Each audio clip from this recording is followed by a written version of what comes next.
జిల్లా మైర్లవరం మండలంలో ములకపెంట గ్రామంలో జరిగిన హత్య కేసులో ట్విస్టుల మీద ట్విస్టులు వెలుగులోకి వస్తున్నాయి. ఈ నెల 8న పంట పొలం దగ్గర కడియం శ్రీనివాస్ హత్యకు గురయ్యాడు.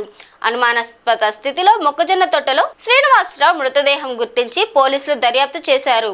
భూ తగాదాలే కారణమని టీడీపీ నేత చల్లా సుబ్బారావు అతని అనుచరులే చంపారని కొడుకు పుల్లారావు హత్య జరిగిన రోజున ఆందోళన చేసి పోలీసులకు ఫిర్యాదు చేశాడు. కట్ చేస్తే కొడుకు పుల్లారావే తండ్రి శ్రీనివాసరావుని హత్య చేసినట్లు తన దర్యాప్తులో తేలిందన్నారు పోలీసులు. ఎంబీఏ చేసిన పుల్లారావు చదువుకునే సమయంలో పేకాట, గ్యాంబ్లింగ్, ఆన్లైన్ క్రికెట్ బెట్టింగ్లు పాల్పడి ఏసీపీ ప్రసాదరావు వివరించారు. అప్పులు చేయడంతో తండ్రి శ్రీనివాసరావు పుల్లారావుని ఇంటికి తీసుకువచ్చి వ్యవసాయం చేయిస్తున్నాడని, ప్రతి చిన్నదానికి తండ్రిపై డిపెండ్ కావడం, ఇంట్లో గొడవలతో తండ్రికి హత్య చేసినట్లు తేలిందన్నారు. తండ్రికి ఇతనికి కామన్ గా రోజు గొడవలు జరుగుతూ ఉండడము, ఇతనేమో డబ్బులు కావాలని అడగడము, తండ్రి ఏమో డబ్బులు ఇవ్వకపోవడము, ఇంకా తండ్రి కూడా కొడుకుని మీ ఇంట్లో నుంచి వెళ్ళిపో, నేను ఇన్ని సంవత్సరాలు నేను మిమ్మల్ని చూశాను, మీ పిల్లల్ని కూడా నేనే చూడాలా అనే ఒక ప్రతిపాదన మీదకు తీసుకొచ్చినట్టు, దానికి